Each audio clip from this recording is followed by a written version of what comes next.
because that kind of plays into That's huge. The racers planning. I stand completely corrected, Austin. We should talk about on-site qualifier. What the heck is even an on-site qualifier? Welcome, everybody, to the ORL 2025 season. I am your host for today, Jack Mudd, along with Austin Silva.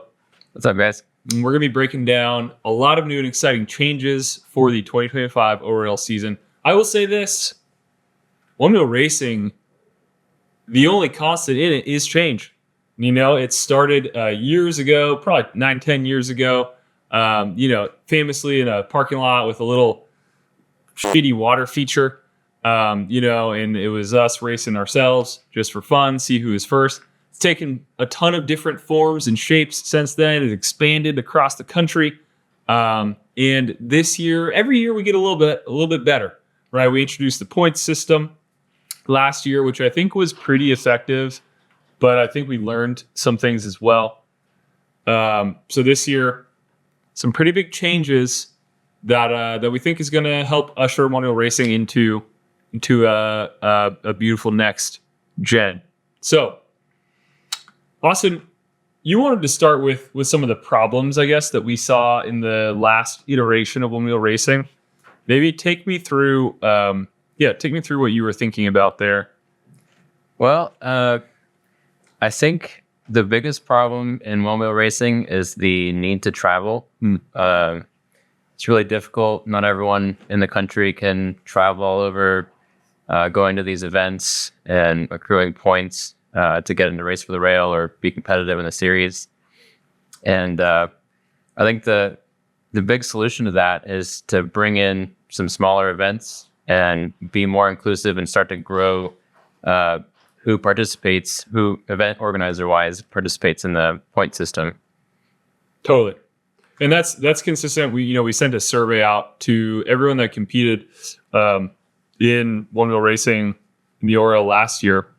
And that was the main piece of feedback that we got, which was just like, hey, I love this. This is great. It is kind of expensive. I wish I could go to more things. Real life gets in the way. My job gets in the way. Paying, realistically thousands of dollars to go travel all over the country also gets in the way. So very sensitive to that. And so that was one of the things that we wanted to tackle going into the 2025 season. So we took a look at the point system, and we've decided to rework it and make some changes. So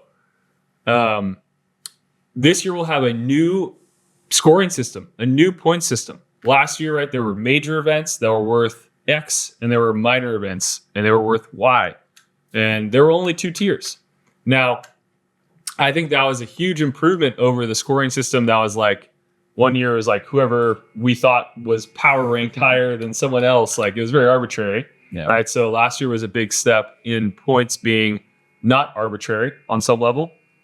Please excuse that noise. We're next to a machine shop. It's a little loud, but Lasers. Yeah, there's some lasers going on.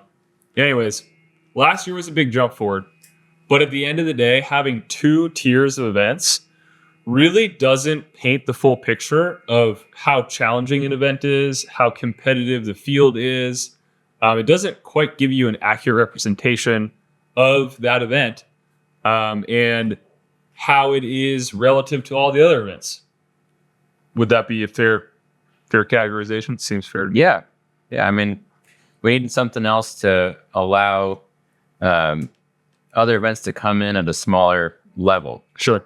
So right. Having the minimum at a regional, and having only 2 places for them to go, it's hard to classify all of these events. They're different race types, different formats, different terrain.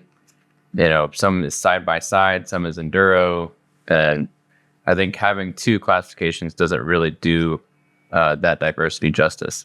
Not a lot of flexibility there, right? Either you fit into the major level, or you have to fit into the minor level. And let's be honest, there's a lot of discrepancy between the minor events, right? They're all worth the same points as of last year, but there's a lot of differences between, how many people go to those events, what the terrain is like, how challenging the course is, and whatnot. So, just not a model ultimately that's very flexible or dynamic to a changing landscape, the changing Onewheel Racing landscape. So this year, I'm excited to announce that we will be moving to, let's call it dynamic scoring system. This year's scoring system will actually grade each event individually. Okay, so every event will have its own unique event score based on a number of factors that we'll get into in a second. Now, this is designed to create a more accurate representation of how challenging that event is and how competitive that event is, and therefore how many points the racers that competed in it should get. It's more fair for riders in that sense, right? It's a more accurate representation of competitiveness. It also incentivizes event organizers to throw the very best events that they can throw, which I think is good for the overall health of races and the sport. And to your point, Austin, it allows new events to get in the game, right? So you don't have to get to this, regional race level necessarily to participate. This model, being more dynamic and flexible, could allow for events that, they're not quite at the same level as, let's say, a Let It Ride was last year or some other regional races. They can still participate in the ORL point structure, just at less points, right? Depending on the factors that are in play. So maybe let's get into those factors. What are the 4 scoring factors here, Austin? So there are 4 factors. They're not all evenly weighted. The highest weighted factors are competition. So how many top-ranked pro men and women are at the event competing in the races. The second highest is the course difficulty. And this is based on a survey that's sent out to the top 40 ranked riders that were at the event. And that's across pro men, pro women, legends, and Clydesdales. And then next is the event size, which is how many racers were at the event. And last is a prize purse, how much cash was available to the classes. What are the stakes? So yeah, I think we looked at including a number of factors, but ultimately actually narrow for a little period of time. I was thinking about 6 factors, but at the end of the day, narrowing it to 4 easy to understand factors that all directly feed into either how challenging the course is, how competitive the field is, how many people you're competing against, and what were the stakes. I mean, I think that makes a lot of sense as a way to, really objectively rate, an event score, and therefore find how many points racers get at said event. So, I mean, yeah, again, I'm every year we learn a little bit. Every year gets a little better. I'm sure there's going to be some obscure problem here or there that we'll find with this system. But I will tell you this, I do believe that these problems will be smaller than the ones that we had in years past. And I really am excited that this adds this dynamicism, is that a word? I don't know. And flexibility for smaller events to get into the ORL point structure. Because how cool would that be if you're in an area of the country where there's not currently an event that you can easily travel to, but you and your friends or your riding group has a little event that you've had over the last couple of years. You kind of always wanted to participate in the system, but it hasn't felt like you're sort of at that level yet. Even if you have, a low prize purse to no prize purse, 50 people that come or less, I don't know, not many of the top riders, you can still plug those totals into this new scoring model. And even if your event score is like a 10, that's okay. Your top place rider might not win a ton of points, but at least you're still participating in that overall point structure. So it allows Onewheel racing to scale, and it's just more accurate. So I think it's something that a lot of racers are going to be really excited about. I think it's something that a lot of event organizers are also going to be excited about, as it rewards people that put a lot into their events. Obviously, Recognizes their effort, for sure. Recognize their effort. We know our event organizers pour a ton of just personal time and energy and money into these things, and I think recognizing that is really, really important. So, claps in the chat for Austin helped devise this. So big shout out to Austin. I think it's a really exciting step forward. Something that, so much of our one wheel racing stuff is grassroots and community led. And I think that's really cool. And so thank you for helping to get us together and figure out a scoring system that we're excited about. Happy to help. Epic. As for the specific weights, that's actually been voted on by the ORL committee. And I'm not sure if we have the exact weights right now. I think we're still waiting on a few votes, but by and large, it's like the Austin listed those factors in order, I believe, with prize purse being the lowest weighted and competitiveness, number of top ranked riders, and course difficulty being the highest weighted factors. Yeah. Got it right. I'm crushing it. Okay. Let's move right along. Next, classes. Okay. Folks, one of the issues in our fine sport is a little bit of ambiguity about what are the classes that are counted. Now, there's no real debate about men's pro, women's pro, Clydesdales, legends, and I guess Groms. So there's not a lot of debate about a lot of the stuff, but there is some debate about what else should count. Now, we've decided that this year, points will be counted for the expert division as well. And also, you brought up one of the points that I think is really important to touch on. You were saying a lot of people compete up into a division where they might not actually be suited, just so their points can count. Explain that a little bit. Yeah, I mean, we saw a lot of people participate in the pro class. A lot of people want to see their times against other pros, but a lot of people also just want to see their times. They want to be involved in the point system. Mm-hmm. They want to participate. A lot of them are traveling. So having more skill-based classes as we grow, we can build out more skill-based classes. It gives them an avenue to compete and see their times and their scores over the season against a class that they might be a little more competitive in. Totally. So, and being in this position, putting on the ORL, we're able to kind of standardize things. It's a good position to be, because a lot of events they have different meanings for expert, different meanings for amateur. Some break it up first, for ages, but setting the point system from the top down, we're able to kind of standardize those classes and bring them all together so we can work together on something that makes sense. Totally, because racers ultimately want their efforts to be counted throughout the season in the same way, right? You don't want to be competing as, class X in this race, then you go over to this other race and you're class Y, all of a sudden, your points, if you're accruing points, it's apples and oranges, right? So this year, the ORL will be counting points towards that expert class in addition to those other classes, which I think a lot of people will also be excited about. Organizers will know this as well. So organizers have an opportunity to organize their classes accordingly. They can always add classes, right? They can choose to have whatever class they like. But in order for people to have their points counted towards the ORL rankings, you have to fit into one of those classes. Makes a lot of sense. There's also some other exciting news there, because all of a sudden there's some added gravity because of some of the changes being made to Race to the Rail. So we can get into that. Later. But finally, I want to touch on the season timeline, Austin.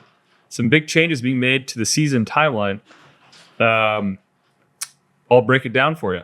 Basically, the 2025 season this year will end after Race to the Rail. Okay? The season champion will be crowned after Race to the Rail. The 2026 season will begin immediately following Race to the Rail.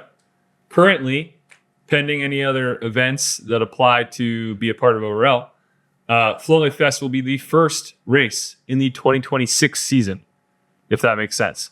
So, I think that event particularly, it's been a fantastic event for years and years, but it's always happened after Race to the Rail, and it's made the event calendar a little bit messy, I think. So going forward, season champions will always be crowned after Race the Rail. The new season will begin after there's now a growing number of events that are really awesome in that fall window. And so we wanted those events to count in a meaningful way towards season champions. So I think that's exciting. Yeah. For those events. So that is all of one more important thing that was also decided. 3 event scores will contribute to your points total leading to Race the Rail. Okay? So your top 3 event finishes will count towards your participation or not participation in Race the Rail. And then 4 event scores, including Race the Rail, will count towards the season championship. That's correct. Yep. That's correct. We're on fire. So that's just another thing that's important to note. 3 leading to Race the Rail, 4 including Race the Rail for the season champion. Season champion crowned after Race the Rail. Season for 2026 starts immediately after.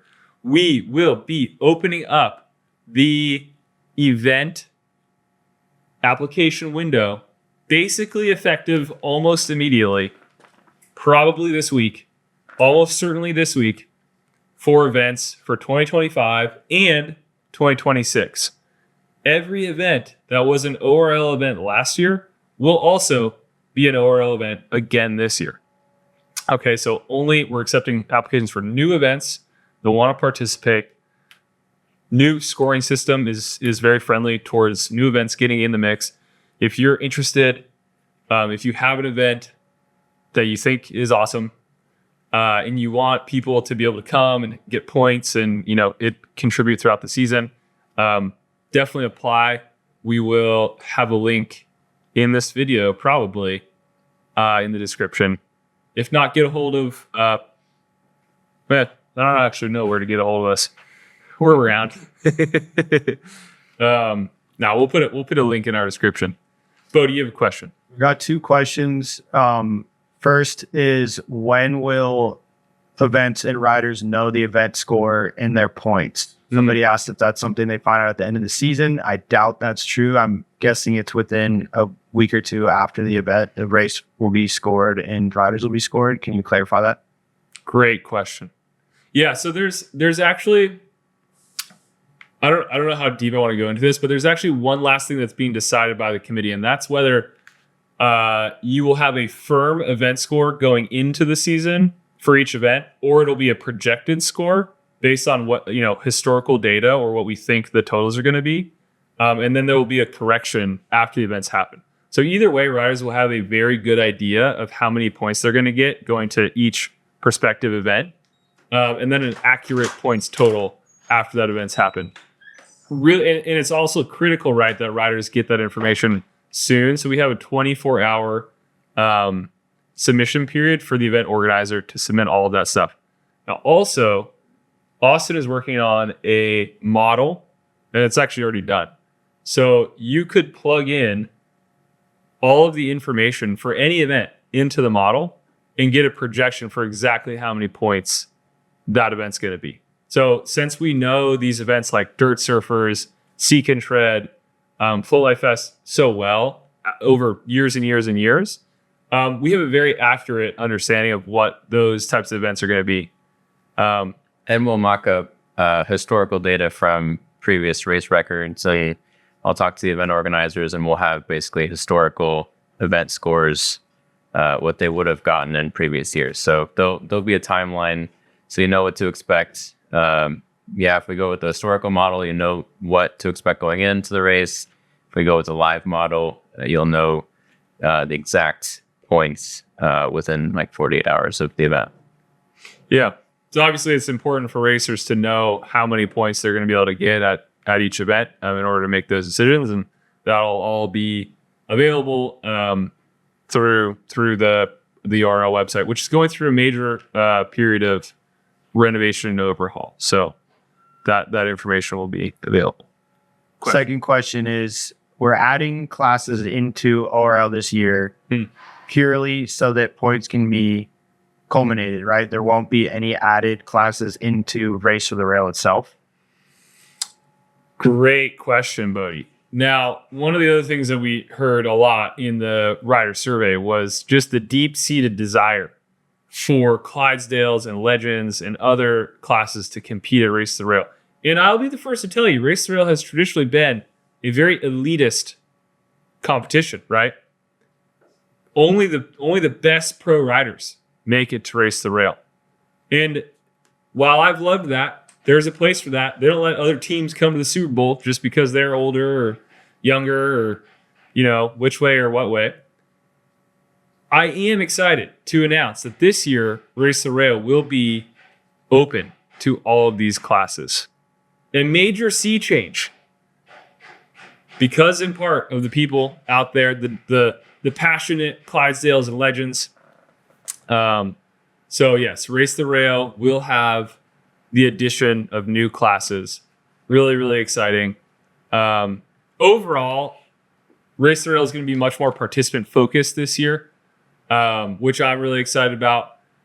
It will be, I don't know exactly how much I want to disclose at this juncture, but yes, basically Legends, Clydesdales, every class that has points will be able to compete in Race the Rail this year for their own Race the Rail titles. You won't get the same prize purse, but you will get to race on the course. You'll get to be there for that weekend, enjoy the vibes, enjoy the gravity of the moment, and put it on the line for the title. So very exciting. Should I go into more? Yeah. What do you say? Doing a control we're adding to the race limit. Freestyle? Is that your time? You want? Where should we go next? Okay. Talk about Yeah. Come talk about it. All right, guys, big deal, huge deal. This year, we're going to have freestyle and Race to the Rail again. Super stoked on it. More details about that coming soon. Freestyle, for those of us OGs, there was freestyle Race to the Rail a couple years. And then we got real race focused, but now we're taking a step back and putting tricks back into Race to the Rail. So we're super stoked on that. And start training. It's about to go down. Start training. Yeah, what else should we talk about Race to the Rail? I don't want to discuss the venue. We just mentioned that classes are going to be incorporated. What else is relevant? Should we talk about how many people from each class? Yeah. So the top 12 men's pro points finishers will get an automatic bid to this year's Race to the Rail. The top 8. Yeah. The top 8 women's pro competitors will get an automatic bid to Race the Rail. The top 8 Clydesdales, the top 8 Legends, and the top 8 Groms, and the top 8 Experts will all get bids to Race the Rail. You don't have to come if you don't want to. It's your choice, but you're right. You get to come lay it down. So that's pretty exciting. Race to the Rail is going to be like bigger and more grandiose than it's ever been. There's going to be camping. It's going to be like a whole scene. Like this year, it's not like the Race to the Rail that your grandmother used to go to. This is like a whole new thing. So pretty excited. It's arguably a different discipline, I would say. Would you say that's fair? Yeah. To say? Yeah, it's just gonna be awesome. It's gonna be chaos in the best way. Well,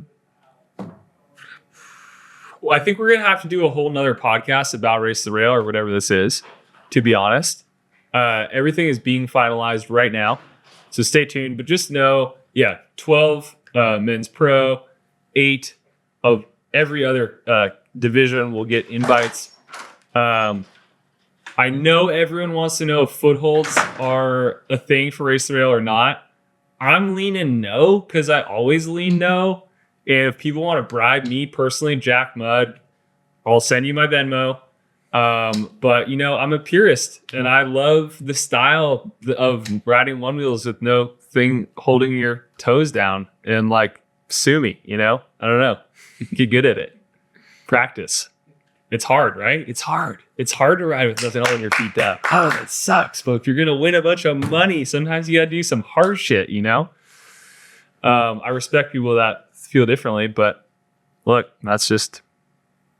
I'm not saying it's been decided. I'm just saying that's the current chatter right now. So It's a whole new discipline, right? it's a whole different discipline, and there's space at every race to do it however you want. So, I don't know.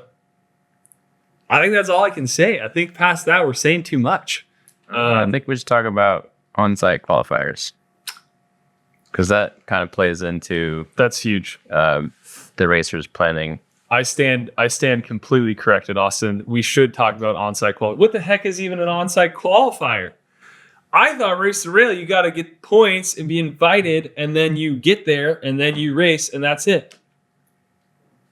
I thought that. And that was true last year, and the year before, and the year before. But you know what wasn't true?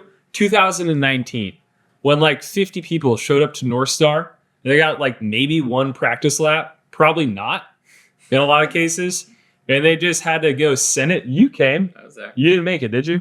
I was the bubble. I was number 17 out of 16 that qualified. Talk to me about that experience. So you had a shot, but you didn't make it. Yeah, I practiced over and over the course. It was pretty tough. It was like uphill gravel, and there was like this rock feature that was really difficult. Right, I remember that. I think I had like 300 or 400 miles of experience at the time, and I did really good in practice, and then I choked at qualifier, and then I went up to Sarah and asked her if I could do it again. And she laughed. She had the exact same reaction you did. That's funny. Well, folks, so yeah, I think there's just a amazing quality to being able to show up and come out of nowhere and have someone who we were talking about the affordability problem going into this conversation, right? I think it's amazing for someone who can't afford to make it to 3 ORL races, travel the country, to still have a shot to say, hey, you know what? I think I am good enough to compete against the Austin Silvas or the Luke Austins or the whoever will be there. I think I am good enough. I don't have the money to go to 3 different races, but I'm going to show up day of or day before, I guess in this case. I'm going to lay down my hottest lap, and I'm going to see where I stand. I think that's magical, and I've seen it happen before where people came out of nowhere. I remember a certain guy named Dave Stewart, who no one knew, showed up and beat everybody. And you know what? Somewhere out there is some kid that could probably do that, and I love that. So this year, as I mentioned, the top 12 men's pro spots will be filled by the points. Well, there's another 12 spots that will be filled by freaking show up and blow up. I'm not going to say it's time trials, but just on-site competition. We're going to have race qualifiers. Race qualifiers. So the same is true for each category. There are X number of invites based off points, and then there's the same amount of invites based on on-site qualification. So anyone can show up to Race the Rail this year and qualify, or at least try to qualify to be in the race. That's so cool. That's very cool. I'm really excited about that. I forgot. That was like, okay, just a fun aside. We were having this conversation at Race to Rail last year. It was like, dude, it'd be pretty cool if like random people could just show up and try to compete. That was like the big deal. And I was like, oh yeah, let's do that for next year. That's like really sick. That was the biggest deal. And then all this other stuff happened. That's like, there's a lot of big deals happening here to make Onewheel racing even cooler than it was last year. So I don't know what the chat's saying, but I can only imagine that they're very excited. Mark Parmesan is asking if he can ride his pint in the qualifiers. Heck yeah, Mark. Yeah, absolutely. Come qualify on the track. Dude, if you win Race to the Rail on a pint, you get an extra 10 grand. You get it all. You get it all. Good call. Remembering that. That's a big thing. How are we feeling out there? How are we feeling? Dude, chat. I'm imagining just flame emojis, like clapping hands, and like the mind blown thing. Do we have more or less than 13 people right now? We've consistently had like 50 people chat. Holy smokes! Yeah. Well, that's because they want the inside scoop. They need to know. The inside scoop. So we just covered a lot. I'll just do a quick recap. Okay, so there's a new scoring system. It's going to score each event individually based on its competitiveness, its difficulty, the stakes that are involved. That's going to be epic because it's going to incentivize and reward the event organizers. It's going to give racers a more accurate representation of the races and points that they competed in. It's going to be able to make Onewheel racing more flexible and scalable into future generations. That's really awesome. More details to come there, but just know that that's what we're moving towards. Classes are now officially codified into the ORL points structure. Expert will now be added. Big shout out to anyone who's like, I don't really want to race in the pros, but I do. I'm not bad. I'm pretty good. Expert will be counted. All of those classes will be able to qualify throughout the season into Race the Rail. Holy smokes, the Clydesdales go freaking crazy with that one, obviously. And then the season timeline ends after Race the Rail, so the fall races now have a new breath of life breathed into them because they're now the start of the 2026 season. Want to get a leg up in the 2026 season? Well, go participate in the fall events and go into the year with a bunch of points in your pocket already. Are you kidding me? And then finally, you can just show up to Race the Rail. You say your mom forgot to write down all this on the calendar. Your mom forgot to put down all the events on the calendar. Oh, are you kidding me, Mom? Don't worry. You can just show up to Race the Rail and just freaking beat everybody anyways, That's like when I was a kid and like you show up to the practice field and no one's there, and you're like, Mom, it wasn't at Ford Field practice. Not a problem anymore. Just show up to Race the Rail. Put that one down on the calendar. It's going to be in August. I don't know the exact dates. I forgot. I think that's everything. That's everything. All right, folks. Well, that is it for big announcements coming out of the ORL for the 2025 season. We can't wait to see you out there.